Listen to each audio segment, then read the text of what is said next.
All right, Marcia Aarons is a retiree from Urbandale. Marcia, we're glad you're here tonight. A Republican, and I know you also say you're supporting Governor Haley. Go ahead. Hi, Marcia. Hi, Nikki. I just want to thank CNN and Aaron and Caitlin for having this town hall tonight, and Grandview for hosting it. Also, Nikki, thank you so much for all your time in Iowa. I really appreciate you I've being enjoyed all it. over. It's been fun. Good. I am wondering how you would reach voters that are concerned that you are more of a war hawk versus a peace through strength leader. It's a great question. First of all, I am the wife of a combat veteran who is deployed now on a year-long deployment. Any military family will tell you the last thing you want is for your loved one to go to war. My number one goal has always been preventing war. And let's talk about what's caused this. The rest of my opponents think that we shouldn't be in Ukraine, don't need to do anything with Ukraine. Trump, Ron, all of them has said, let's leave Ukraine. Let me tell you why Ukraine is important.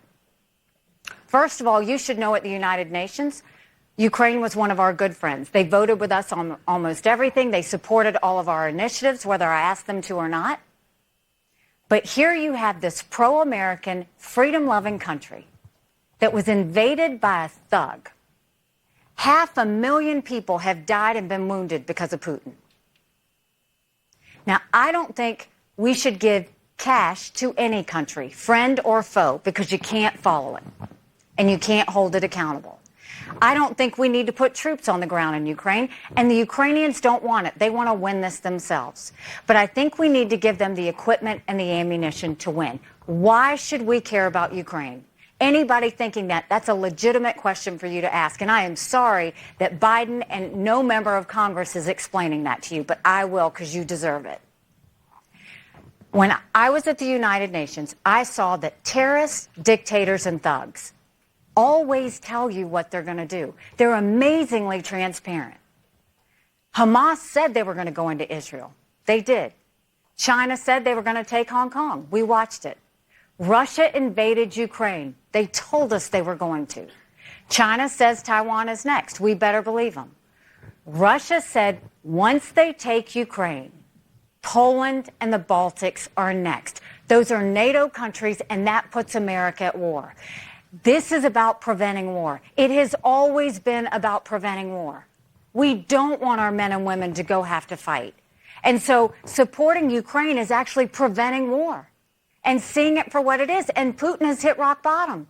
We know that. He's lost 87% of the troops that started the war. They've raised the draft age in Russia to 65.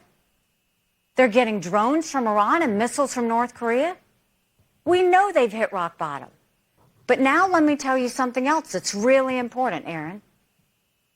I told you about that brutality on October 7th in Israel, right? October 7th is Putin's birthday. Who's the happiest man in the world right now? Putin. Why? Because the U.S. and the West took all our eyes and our resources off of Ukraine, and what did we do? We started looking at Israel. And did Putin go and call Netanyahu in Israel? Nope, not for 10 days. You know who he did call? Hamas. Invited them to Russia, and they held hands and said they were friends. See this for the connection that it is. China and Russia held hands before the Olympics and named themselves unlimited partners. There is an unholy alliance of China, Russia, and Iran bound together in their hatred against freedom, democracy, and above all things, the United States of America. Our job is to always prevent war and protect Americans.